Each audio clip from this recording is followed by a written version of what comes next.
Hello दोस्तों, स्वागत है आपका आपके अपने चैनल दी एग्ज़ाम हेल्पर में। तो दोस्तों, इस वीडियो में हम ईएमआरएस एग्ज़ाम 2023 के लिए जीके जीएस के प्रीवियस ईयर के पेपर देखने वाले हैं, जो कि आपकी सभी पोस्ट के लिए इंपॉर्टेंट होने वाला है। ये पूरे 2019 में जो आपका एनबीएस का एग्ज़ाम हुआ था, एनबीएस का जेएसए का एग्ज़ाम हुआ था 2019 में, उसके ऑल 3 शिफ्ट के जीके के पेपर लेके आ चुका हूँ मैं। ठीक है, तो किस तरीके का पेपर आता है, इस वीडियो को देखने के बाद आपको मालूम चल जाएगा कि जो आपका क्वेश्चन आने वाले हैं वो किस किस लेवल के आएंगे, किस सेक्शन से कितने क्वेश्चन उठ के आने वाले हैं, पॉलिटी से किस तरीके के क्वेश्चन बनेंगे, हिस्ट्री से, जीके से, टेम्पल से, स्टैटिक जीके से किस तरीके के क्वेश्चन बनने वाले हैं, पूरा आपको आइडिया इस जो मेरी वीडियो रहेगी उससे लगने वाला है। इसके बाद आपका ये भी एनवीएस के करा रहा हूँ, इसके बाद मैं आपको केवीएस के कराऊंगा। ठीक है, जिससे आपको आइडिया लग जाएगा कि किस तरीके के पेपर आपके होने वाले हैं। क्योंकि जो आपका एनवीएस हो, चाहे आप केवीएस हो, ये चाहे आपका ईएमआरएस हो, ये तीनों ही आपके एफिलिएटेड होते हैं सीबीएसई से। और जो ईएमआरएस का पेपर है वो भी आपका सीबीएसई ही कंडक्ट करवा रही है। तो कहीं ना कहीं जो आपका लेवल है उसी तरीके का आपको दिखने वाला है। तो चलिए बिना किसी देरी के वीडियो को स्टार्ट कर लेते हैं। और इसकी पीडीएफ आपको हमारे Telegram channel the exam helper GK पर मिल जाएगी। मैथ्स का पेपर भी आपको जो प्रीवियस ईयर में आया था वो भी आपको मिल जाएगा अभी थोड़ी सी देर में। हिंदी का मैं ऑलरेडी करा चुका हूँ, नहीं देखा है जाके चैनल पर देख लेगा। कंप्यूटर की क्लासेस चल रही हैं जो कि हमारा the exam helper GK channel है, वहाँ पर नीचे लिंक डिस्क्रिप्शन में मिल जाएगा सेकंड चैनल का, वहाँ से जाके देख लेगा। ये कट ऑफ वगैरह की वीडियो बना रखी है, देख लेना। इतनी सारी वीडियो आ गई है मैथ्स की, कंप्यूटर की नहीं देखी तो जाके देखिए। जो हमारा अगला नेक्स्ट चैनल है जिसका नाम है द एग्जाम हेल्पर जीके, यहाँ पर आपकी क्लासेस चलती हैं। तो अभी तक आप नहीं गए तो जाइए दोस्तों, जाके देखिए। यूट्यूब पर सर्च मार देना, मिल जाएगा, या नीचे डिस्क्रिप्शन में लिंक है सेकंड चैनल के नाम से, उसको ज्वाइन कर लिया। और ढेर सारी वीडियो बना रखी है, मोस्ट इंपॉर्टेंट टॉपिक कौन कौन से हैं सारे, तो जाके एक बार चेकआउट कर लेना। इसकी पीडीएफ कहाँ मिलेगी? द एग्जाम पर जीके के टेलीग्राम चैनल पर। ठीक है, और ये प्लेलिस्ट बनी हुई है, यहाँ पर आपको ये सारी हमारी वीडियो मिलती रहती है, ईएमआरएस जैसे और ईएमआरएस के नाम से। ये मेरे बारे में डिटेल है। ठीक है, तो चलिए वीडियो को स्टार्ट कर लेते हैं। तो दोस्तों ये देखिए, EMRS non teaching GSA and all other post exam 2023 GK class, ये आपका जो पेपर है एनवीएस की जनरल नॉलेज प्रीवियस ईयर के पेपर 2019 के तीनों शिफ्ट के पेपर हैं। एक शिफ्ट में आपके जो क्वेश्चन आए थे वो 25 आए थे, यानी कि 3 शिफ्ट के 75 क्वेश्चन मैं आपको इस वीडियो में कराने वाला हूँ रैपिड फायर की तरह। और आपको ये भी बताते जाऊँगा किस सेक्शन से कौन से क्वेश्चन देखने को मिले और इस बार क्या क्या क्वेश्चन आने की संभावना है। तो पहला ही क्वेश्चन आपको उस समय देखने को मिला था करंट अफेयर से, जो कि आपका था क्रिकेट से रिलेटेड, जो कि आपका आईपीएल से रिलेटेड था। आपसे पूछा गया था उस समय, निम्नलिखित में से किसने हाल ही में संपन्न हुई इंडियन प्रीमियर लीग यानी कि आईपीएल 2019 में सर्वाधिक विकेट लेकर पर्पल कैप का खिताब जीता है? तो ये थे इमरान ताहिर। तो देखिए, पर्पल कैप का खिताब जीता है, क्रिकेट से रिलेटेड करंट अफेयर आपसे पूछा गया। तो इस बार क्या आने की उम्मीद है? तो इस बार क्रिकेट वर्ल्ड कप जो आपका हुआ है 2023 कहाँ हुआ है ये आपको मालूम होना चाहिए। लास्ट मैच किस किस के बीच हुआ, उसमें मैन ऑफ द मैच कौन था, ठीक है, उसमें कौन सा किस स्टेडियम में खेला गया था, कौन जीता, कौन हारा, सेमीफाइनल का हुआ, पहला मैच का हुआ था। ठीक है, और अगर इन कितनी टीमें मैच खेल रही थी, किस क्रिकेटर को कितना पैसा मिला, ये सारी जो चीज़ें हैं डिटेल हैं वो आपको मालूम होना चाहिए। इसके अलावा जितने भी गेम्स होते हैं, ओलंपिक्स वगैरह हो गए, एशियन गेम्स वगैरह हो गए, फीफा वर्ल्ड कप भी अभी हुआ था हाल ही में, तो उसकी डिटेल आपको सारी मालूम होनी चाहिए। इससे रिलेटेड आपको आपके एग्जाम में 2 से 3 क्वेश्चन देखने को मिलने वाले हैं डेफिनेटली। तो ये वाला टॉपिक अच्छे से करके जाइएगा। चलिए अगला क्वेश्चन तो हमसे साइंस से पूछा गया था। किससे? साइंस से अगला क्वेश्चन पूछा गया था। ठीक है, तो साइंस से 1 या 2 क्वेश्चन पूछे गए, तो इसलिए मैंने आपको जब मोस्ट इंपॉर्टेंट टॉपिक बताए थे जीके के, तो उसमें मैंने मना कर दिया था कि आपको साइंस का जो चैप्टर है वो नहीं पढ़ना है। ठीक है, चलिए, तो साइंस से पूछा गया, निम्नलिखित में से कौन सा प्राकृतिक गैस का सबसे बड़ा घटक है? तो दोस्तों, प्राकृतिक गैस, नेचुरल गैस का जो सबसे बड़ा घटक है वो है आपका मीथेन। चलिए अगला देख लेते हैं। निम्नलिखित में से किसे 15वें वित्त आयोग मई 2019 की सलाहकार परिषद के 12वें सदस्य के रूप में नियुक्त किया गया था? तो ये थे डॉक्टर कृष्णमूर्ति सुब्रमण्यन, यानी कि अपॉइंटमेंट वाला। तो करंट अफेयर में आपको अपॉइंटमेंट करके जानी है, स्पोर्ट्स करके जाना है। ये 2 टॉपिक देखिए आपके अभी एग्जाम में पूछे गए थे। तो यही दो टॉपिक तो ये कम से कम पढ़ के ही जाने। और मैंने आपको जो इंपॉर्टेंट टॉपिक बताया था उसमें बताया था कौन सा जो कलाकार है किस वाद्य यंत्र को बजाता है, कौन सा नृत्य करता है, कौन सा गाना गाता है, वो आपको मालूम होना चाहिए। तो आपसे क्वेश्चन पूछा गया था इससे, तो इस चैप्टर से कम 3 से 4 क्वेश्चन हर शिफ्ट में देखने को मिले। हर शिफ्ट में देखिए क्या क्वेश्चन था कि प्रख्यात संगीतकार पंडित बुद्धादित्य मुखर्जी को संबंध किस वाद्य यंत्र से है? तो पंडित जो बुद्धादित्य मुखर्जी, इनका संबंध किस वाद्य यंत्र से है? तो ये क्या बजाते हैं? ये बजाते हैं आपका सितार। क्या बजाते हैं? सितार बजाते हैं पंडित बुद्धादित्य। चलिए अगला पूछा गया, देखिए फिर से कलाकार से रिलेटेड क्वेश्चन कि प्रसिद्ध शास्त्रीय नृत्यांगना रुक्मणी देवी अरुंडेल किस नृत्य शैली से संबंधित है। तो दोस्तों जो शास्त्रीय नृत्यांगना है रुक्मणी देवी अरुंडेल ये आपका भरतनाट्यम करती है, और भरतनाट्यम कहाँ होता है, तो ये आपका तमिलनाडु में होता है। तो देखिए यहाँ पर नृत्य की शैली पूछ ली गई, ऊपर वाद्य यंत्र पूछ लिया गया। देखिए फिर से आपसे पूछा गया यादवों की राजधानी स्यूनास कहाँ स्थित थी। तो दोस्तों यादवों की जो राजधानी है स्यूनास ये आपका देवगिरी में स्थित थी। ये आपका कहाँ से आ गया, ये आपका हिस्ट्री से उठ के क्वेश्चन आ गया। चलिए नेक्स्ट क्वेश्चन देख लेते हैं कि राष्ट्रीय कृषि और ग्रामीण विकास बैंक यानी कि national bank for agriculture and rural development यानी कि नाबार्ड की स्थापना किस वर्ष हुई। तो मैंने आपको जीके में बताया था कि जो आपके वो इंस्टीट्यूट होते हैं, ठीक है, इंस्टीट्यूट हो गए, बैंक हो गए, उनके हेडक्वार्टर, उनका नाम, उसकी स्टैब्लिशमेंट कब हुई, ये आपको सबको मालूम होना चाहिए। तो देखिए यहाँ पर क्वेश्चन होंगे नाबार्ड की स्थापना कब हुई। तो कब हुई, 1982 में आपके नाबार्ड की स्थापना हुई थी। चलिए अगला क्वेश्चन हम देख लेते हैं। देखिए फिर से मंदिर से, तो मैं ये बोल रहा हूँ भाई जो कला से रिलेटेड जो टॉपिक है, मंदिर, मस्जिद, है ना, नृत्य, उत्सव, त्योहार, भाई यहाँ से डेफिनेटली आपके एग्जाम में 3 से 4 क्वेश्चन देखने को मिलने वाले हैं। मेरा most important topic GK GS के करंट अफेयर के वीडियो नहीं देगा, देख लो। आप अगर खुद से पढ़ना चाहते हैं, मेरे से जितना हो जा रहा है मैं आपके लिए पूरी कोशिश कर रहा हूँ कि मदद करने की, ठीक है। आखिरी समय में मैं जितना कर सकता हूँ अपनी पूरी जान लगा रहा हूँ, ठीक है। और इसके लिए भी मैंने वो जो मोस्ट इंपॉर्टेंट टॉपिक के जो वीडियो है वो बना दिए। अगर आप खुद से सेल्फ स्टडी करके बुक्स वगैरह से पढ़ना चाहते हैं तो वो जाके वीडियो देख लेना, चैनल पर मिल जाएगा, ठीक है। अगर नहीं देखा है तो चैनल को सब्सक्राइब जरूर कर लीजिएगा, दोस्तों के साथ शेयर कर देना। तो देखिए पूछा गया निम्नलिखित में से किसने प्रसिद्ध खजुराहो मंदिर का निर्माण किया था। तो ये किया था चंदेल वंश ने। कब, किसने किया था, चंदेल वंश ने प्रसिद्ध जो खजुराहो मंदिर है इनका निर्माण किया था, ठीक है। चलिए अगला देख लेते हैं दोस्तों, निम्नलिखित में से कौन सी एक पूर्व की ओर बहने वाली नदी है। तो क्या मैंने आपको मोस्ट इंपॉर्टेंट टॉपिक में नदी वाला टॉपिक बताया था कि नदी से एक क्वेश्चन आता ही आता है। तो निम्नलिखित में से कौन सी एक पूर्व की ओर बहने वाली नदी है। तो देखिए नर्मदा और साबरमती ये गुजरात में बहती है, तो ये तो हो गया पश्चिम, ठीक है। पेरियार केरल में बहती है यानी कि साउथ में। कृष्णा नदी जो है ये पूर्व की ओर बहती है, कहाँ बहती है, पूर्व की ओर, ठीक है। तो आई होप आपको ये सारे डाउट क्लियर हो गए होंगे। देखिए फिर से करंट से रिलेटेड आ गया, जो आपके आरबीआई है, आरबीआई के द्वारा कुछ जो दरें हैं वो जारी की जाती हैं, यानी कि कुछ रेट्स जो है वो हर 2 महीने में जारी की जाती हैं, हर, है ना, शायद 2 महीने में आई थिंक जारी की जाती हैं, साल में 6 बार ऐसा होता है, ठीक है। तो 30 अप्रैल 2019 को आरबीआई के द्वारा घोषित वर्तमान सांविधिक नकदी अनुपात यानी कि स्टैच्यूटरी लिक्विडेट रेशियोस एसएलआर कितना है। तो उस समय जो था 19 था, वर्तमान में आपसे पूछ ले कितना है, तो चलिए मैं बता देता हूँ। तो वर्तमान में 18% है, ठीक है। आपसे पूछा जाता है कि आरबीआई के द्वारा अभी हाल ही में जो नई मॉनेटरी पॉलिसी लागू की गई है उसमें आरआर कितना है यानी कि रिजर्व रेशियो कितना है, ट्रिपल आर कितना है यानी कि रेपो रेट कितना है, ट्रिपल आर कितना है, रिवर्स रेपो रेट कितना है, सीआरआर कितना है यानी कि कैश रिजर्व रेशियो कितना है, ठीक है, एसएलआर कितना है, स्टैच्यूटरी लिक्विडेट रेशियो कितना है, बैंक रेट कितना है ना। तो ये सारी पूछी जाती है। क्या क्या पूछा जाता है आपसे बैंक के द्वारा कि बताइए आरआर की रेट क्या है, ट्रिपल आर क्या है, बीआर क्या है, सीआर क्या है, एसएलआर क्या है, डीएसएलआर क्या है, असला बारूद, ये सब पूछता है आपसे, तो ये पढ़ के जाना है। आरबीआई के बारे में मालूम होना चाहिए आपको। इसकी स्टैब्लिशमेंट कब हुई थी, तो 1 अप्रैल 1934 को।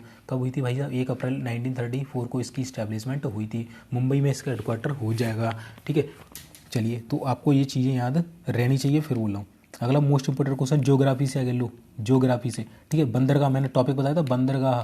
तो बंदरगाह में जो तट होते हैं, तट की लंबाई पूछी गई। जो हमारा जो गुजरात से जो एरिया शुरू होता है यहाँ से, ये वाला जो एरिया, ये गुजरात से लेकर ये बंगाल तक, गुजरात, है ना, मुंबई, गोवा, कर्नाटका, केरल, तमिलनाडु, आंध्र प्रदेश, उड़ीसा, पश्चिम बंगाल, सब हो गया ना भाई। 5 इधर 4 इधर, 9 राज्य टोटल, ठीक है।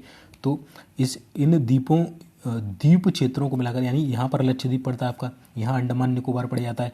तो इन द्वीप क्षेत्रों को मिलाकर भारत के तट की कुल लंबाई कितनी है, तो ये है आपकी 7516। कौन कौन सी लंबाई मैं आपको डायग्राम से बताता हूँ। ये गुजरात से स्टार्ट कर रहा हूँ, गुजरात से आएंगे और ये बंगाल तक, ये पूरी कोस्टल लाइन, और यहाँ पर लक्षद्वीप पड़ता है कहीं आपका, यहाँ पर नीचे अंडमान निकोबार पड़ता है, इसकी भी कोस्टल लाइन, और ये पूरी जो लाइन है इतनी, इसकी लंबाई कितनी है, तो ये है आपकी 7516।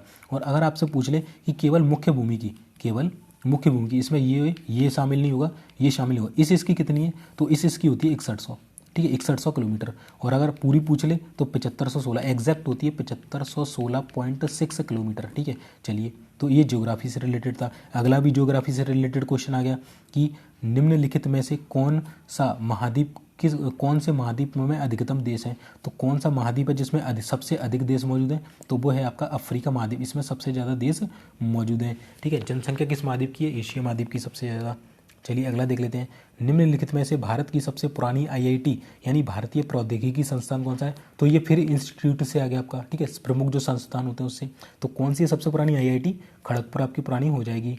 चलिए नेक्स्ट देख लेते हैं, सबसे लंबे समय तक चलने वाली ताप दीप्त प्रकाश बल्ब का आविष्कार करने वाले वैज्ञानिक का नाम। कुल मिला के ये बल्ब के आविष्कार का नाम पूछ रहा है। तो देखिए घुमा दिए, ताप दीप्त प्रकाश सबसे लंबे चलने वाला, कुछ नहीं भाई, सीधे बल्ब का जिसने आविष्कार किया उसका नाम पूछ रहा है। कौन थे, थॉमस एल्वा एडिसन। ये साइंस से दूसरा क्वेश्चन, ठीक है, मैं बताते रहा हूँ आपको टॉपिक कौन कौन से हैं, कहाँ से क्वेश्चन उठा रहा हूँ। ठीक है, चलिए अगला है, निम्नलिखित में से कौन सी लागत उन सभी लाभों का प्रतिनिधित्व करती है जो किसी व्यक्ति, निवेशक या व्यवसाय को किसी एक विकल्प से दूसरे विकल्प का चुनाव करने पर मिलने से रह जाती है। तो वो होती है आपकी अवसर लागत। ठीक है, अवसर जो लागत है उसको एक विकल्प से दूसरे विकल्प पे जाएगा तब तक तो वो अवसर निकल चुका होता है। अगर आप अभी मान के चले, अब आप सोच रहे हैं कि भाई 17 दिन में क्या ही पढ़ लूँगा, 18 19 20 दिन में क्या ही पढ़ लूँगा भाई, पर एक बार अगर अवसर निकल गया ना तो फिर आप सोचेंगे अगली बार जब वैकेंसी आएगी एनवीएस केवीएस की तब करेंगे। तो आप क्या छोड़ रहे हैं, इस विकल्प को छोड़ के इस विकल्प पर जा रहे हैं, तो ये टाइम बीता ना, इसको बोलते हैं अवसर। तो ये आपसे छूट गया। ठीक है, तो ये आ गया आपका किससे, इकोनॉमी से क्वेश्चन, तो एक इकोनॉमी से आ गया आपका। ठीक है, चलिए अगला देखिए, नेशनल पार्क से बताया था भाई टॉपिक में, नेशनल पार्क से आता ही आता है। साइलेंट वैली नेशनल पार्क यानी कि राष्ट्रीय उद्यान कहाँ पर है, भारत में, केरल में हो जाएगा।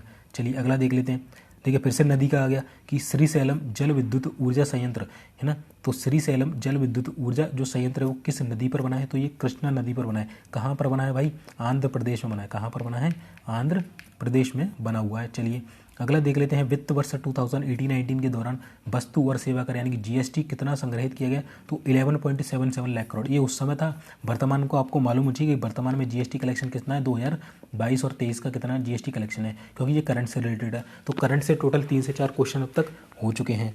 चलिए अगला देख लेते हैं, देखिए प्रसिद्ध खजुराहो मंदिर किस राज्य में, अभी पूछा किसने बनवाया, अब पूछ ले किस राज्य में, तो मध्य प्रदेश में। एक ही टॉपिक से 2 क्वेश्चन उठा दिए, एक ही टॉपिक से एक ही चैप्टर में 2 क्वेश्चन। अब बताइए, मंदिर मस्जिद तो फेवरेट टॉपिक है इसका। ठीक है, चलिए अगला देख लेते, भारत में सेना दिवस, मैंने बताया था इंपॉर्टेंट जो डेज होते हैं उससे रिलेटेड आता ही आता है क्वेश्चन। तो सेना दिवस भारत में हर वर्ष कब मनाया जाता है, 15 जनवरी को। ठीक है, और 14 जनवरी को सशस्त्र सेना दिवस मनाया जाता है KM करियप्पा की याद में। चलिए भैया अगला देख लेते हैं, अभी आ गया पॉलिटी से, किससे आ गया, पॉलिटी से। भारत के राष्ट्रपति के द्वारा अनुमोदित रैंक और पूर्ववर्ती प्रोटोकॉल के अनुसार निम्नलिखित में से किसे दिए गए हैं, अन्य विकल्पों के मुकाबले उच्च रैंक और वरीयता दी गई है। तो भारत के राष्ट्रपति के बाद जो रैंक में आता है वो आता है पूर्व राष्ट्रपति। ठीक है, भारत अगर राष्ट्रपति है उसके बाद पूर्व राष्ट्रपति की रैंक आती है, अगर क्रम में देखें राष्ट्रपति फिर पूर्व राष्ट्रपति, उसके बाद ये लोग आते हैं। ठीक है, चलिए अगला देख लेते हैं दोस्तों, इंपीरियल बैंक ऑफ इंडिया का अधिग्रहण करके भारतीय स्टेट बैंक का गठन किस वर्ष किया गया। तो फिर से देखिए बैंक की स्थापना पूछ ली, कब की गई थी, 1955 में। ठीक है, 1 जुलाई 1955 की।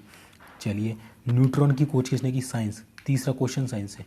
ठीक है, तीसरा क्वेश्चन है साइंस से कि पर बेसिक क्वेश्चन है। ठीक है, न्यूट्रॉन की खोज किसने की, जेम्स चैडविक ने की। अगला देखिए, ये आ गया करंट अफेयर से, 5वां या 6वां क्वेश्चन है करंट से। तो सितंबर 2018 में भारतीय वायुसेना के द्वारा स्वदेशी रूप से विकसित beyond visual range air to air missile, इसका फुल फॉर्म है beyond visual range air to air missile का सफल परीक्षण किया गया है। इस मिसाइल का नाम क्या है, अस्त्र नाम हो जाएगा। अगला देखिए, फिर मंदिर मस्जिद आ गया, 2 भाई। प्रसिद्ध 4 धाम यात्रा परंपरागत रूप से कहाँ से शुरू होती है, तो ये आपकी शुरू होती है यमुनोत्री से। और 4 धाम कौन कौन से हैं, गंगोत्री, यमुनोत्री, बद्रीनाथ और केदारनाथ। ये आपके 4 क्या हैं, धाम है। कहाँ से स्टार्ट होती है, यमुनोत्री से स्टार्ट होती है। तो ये थे हमारे फर्स्ट शिफ्ट के 25 क्वेश्चन जो कि मैंने आपको पूरे करा दिए, टॉपिक भी बता दिए।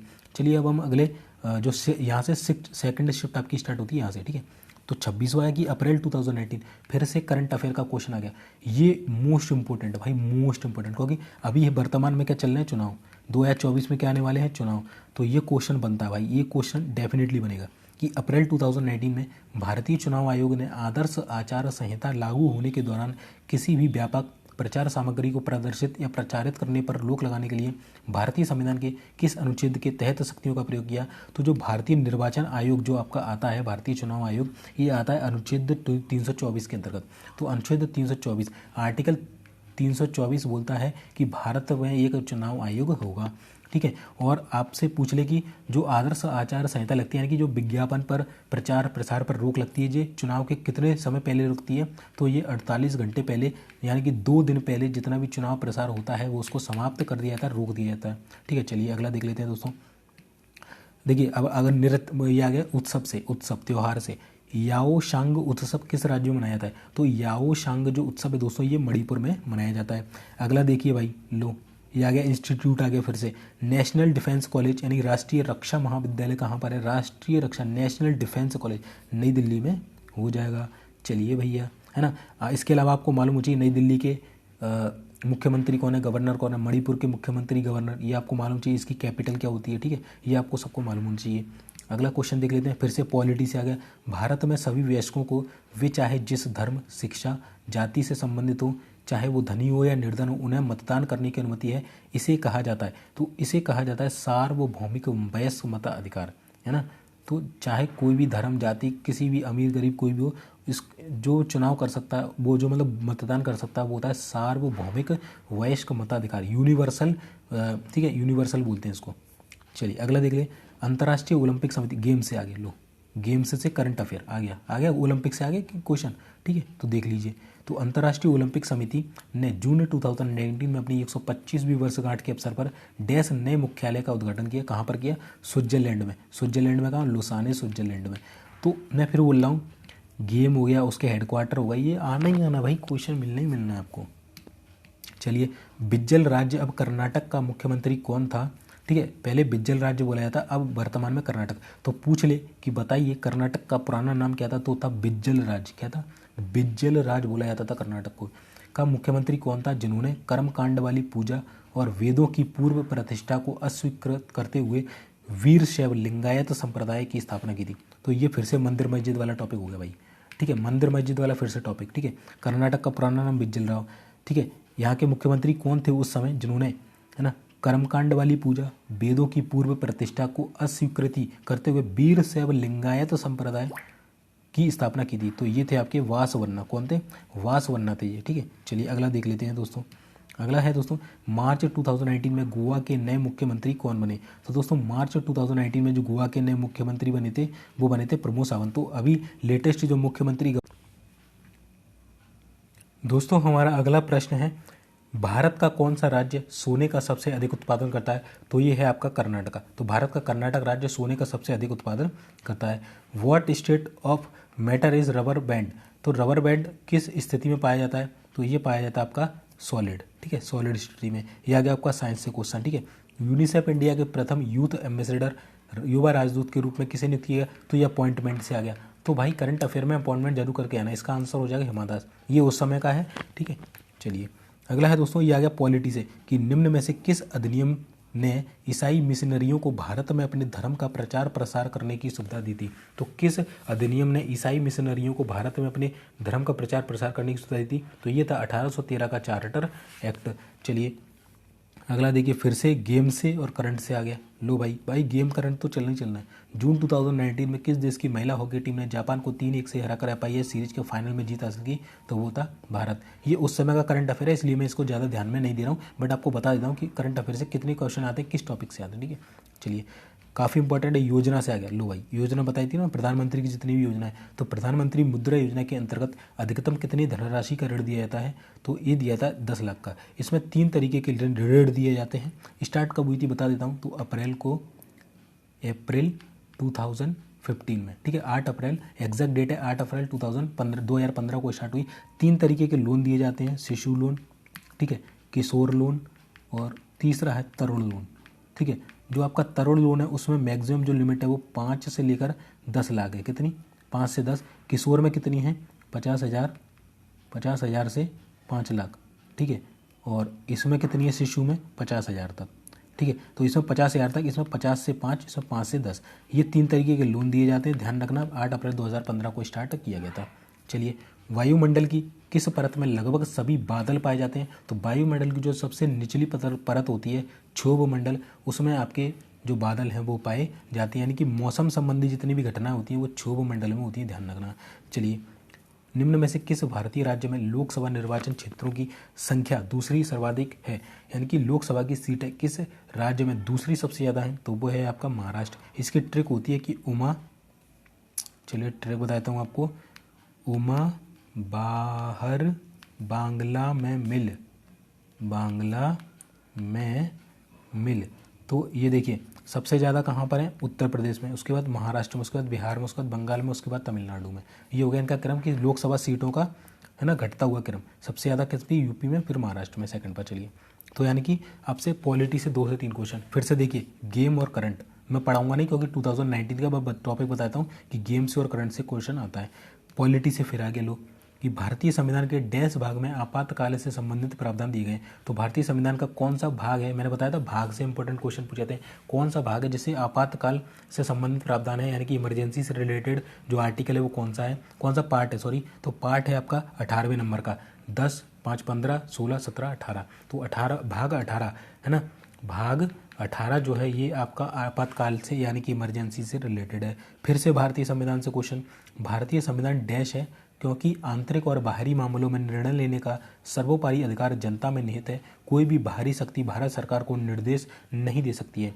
तो भारतीय संविधान कैसा है, भारतीय संविधान संप्रभु है, यानी कि यहाँ पर जो पूरी शक्ति है वो जनता में निहित है। जनता अपनी स्वयं की क्या है, प्रभु है। ठीक है, चलिए अगला है दोस्तों क्वेश्चन, डैश महिलाओं के लिए एक समुदाय आधारित निर्धनता उन्मूलन कार्यक्रम का नाम है जिसे केरल राज्य सरकार के द्वारा लागू किया गया। तो यह भी करंट अफेयर का क्वेश्चन, जो कि केरल सरकार के द्वारा एक योजना चालू की गई जिसमें महिलाओं के लिए एक समुदाय आधारित निर्धनता उन्मूलन, उनकी गरीबी दूर करने के लिए कार्यक्रम चलाया गया। उसका नाम था कुडुम्बश्री। ये उस समय का था, अभी जो लेटेस्ट चल रही है वो आप पढ़ के चले आना। ठीक है, चलिए अगला है दोस्तों, एक डैश समाज में उत्पादित माल को लोगों के बीच लोगों की आवश्यकता के आधार पर नहीं बल्कि क्रय शक्ति, सामान और सेवाओं को खरीदने की क्षमता के आधार पर वितरित किया जाता है। तो ये एक पूंजीवादी समाज में उत्पादित माल को लोगों के बीच लोगों की आवश्यकता के आधार पर नहीं बल्कि क्रय शक्ति, सामान और सेवाओं खरीदने की क्षमता के आधार पर किया जाता है। यानी कि किसके पास कितना पैसा है और कितना सामान खरीद सकता है,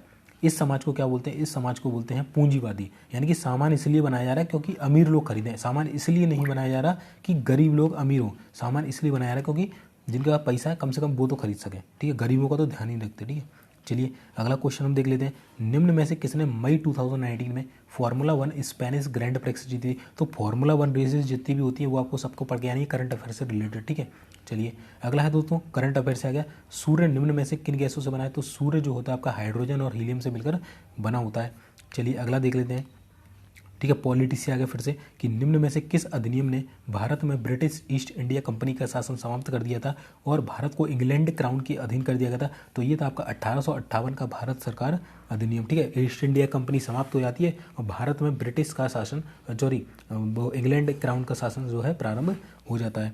अगला साइंस से आ गया, देखिए स्ट्रेप्टोकोकस न्यूमोनी जीवाणु निम्न में से क्या उत्पन्न करता है। तो ये करता है निमोनिया। तो निमोनिया किससे होता है, जीवाणु से। जीवाणु में भी कौन सा, स्ट्रेप्टोकोकस न्यूमोनी।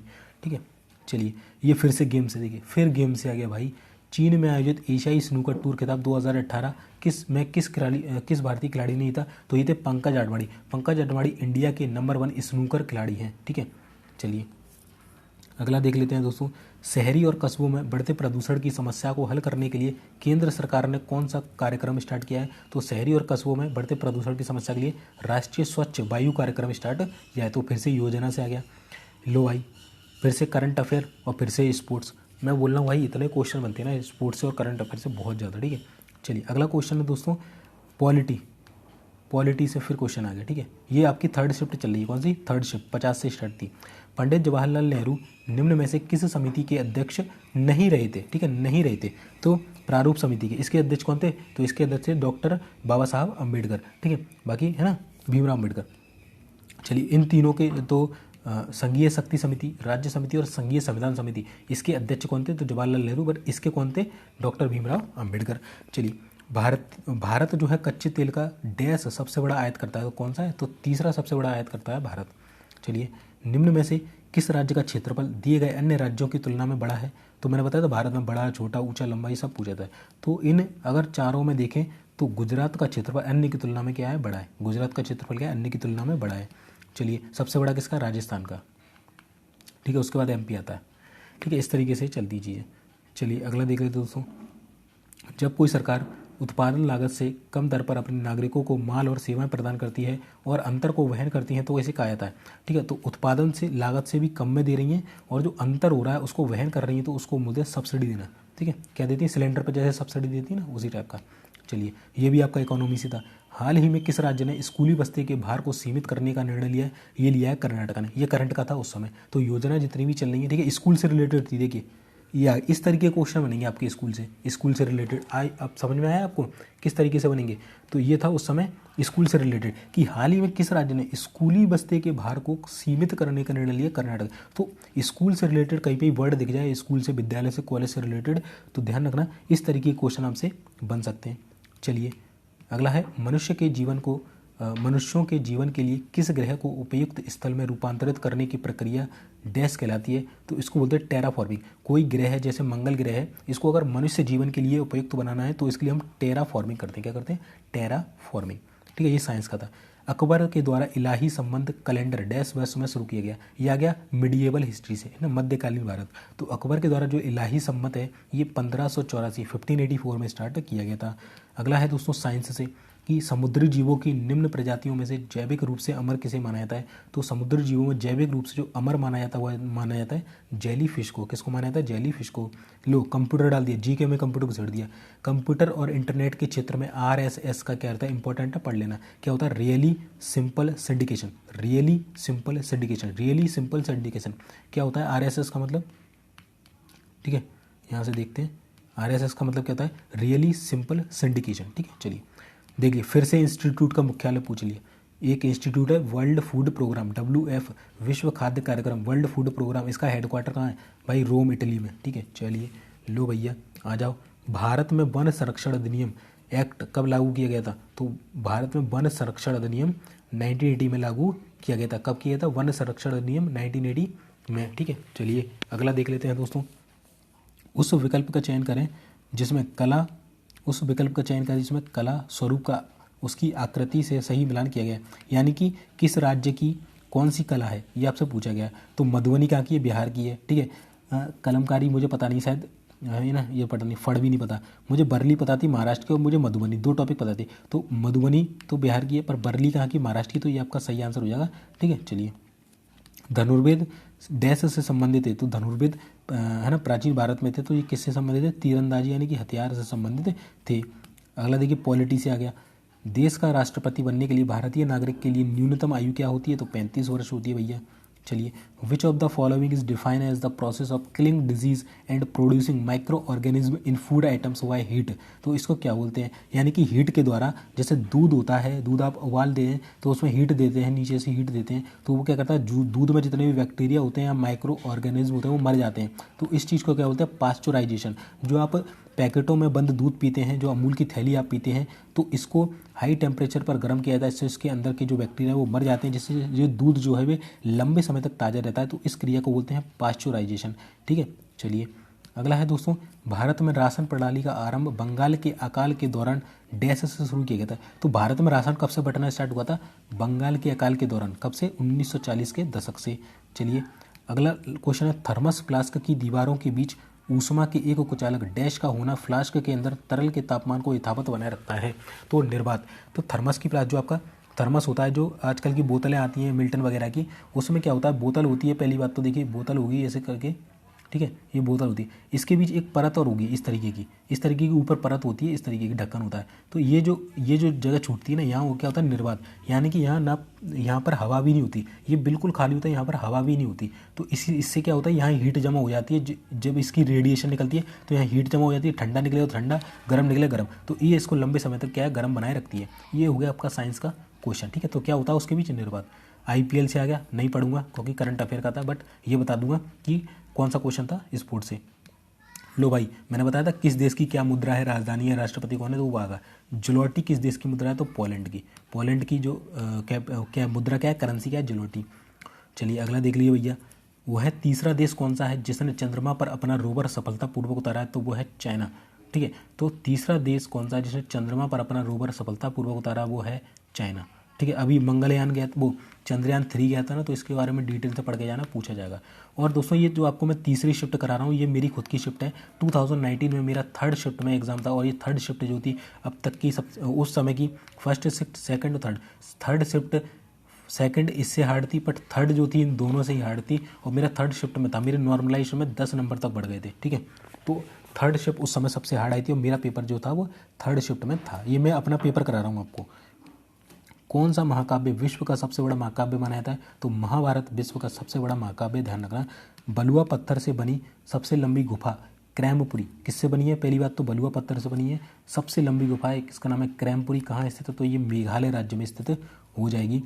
लास्ट क्वेश्चन है, ये उस समय का करंट का क्वेश्चन था, ये पर मंदिर से था। ठीक है, तो अबू धाबी में निर्मित किया जाने वाला पहला हिंदू मंदिर कौन सा है? तो ये है आपका बीपीएस स्वामीनारायण मंदिर। उस समय प्रधानमंत्री यहाँ विजिट पर गए थे अबू धाबी में, और उन्होंने इस मंदिर का निर्माण किया था, मतलब उद्घाटन किया था, तो इसलिए ये करंट का क्वेश्चन आपका बन गया। यहाँ पर हमारे क्वेश्चन कंप्लीट हो जाते हैं।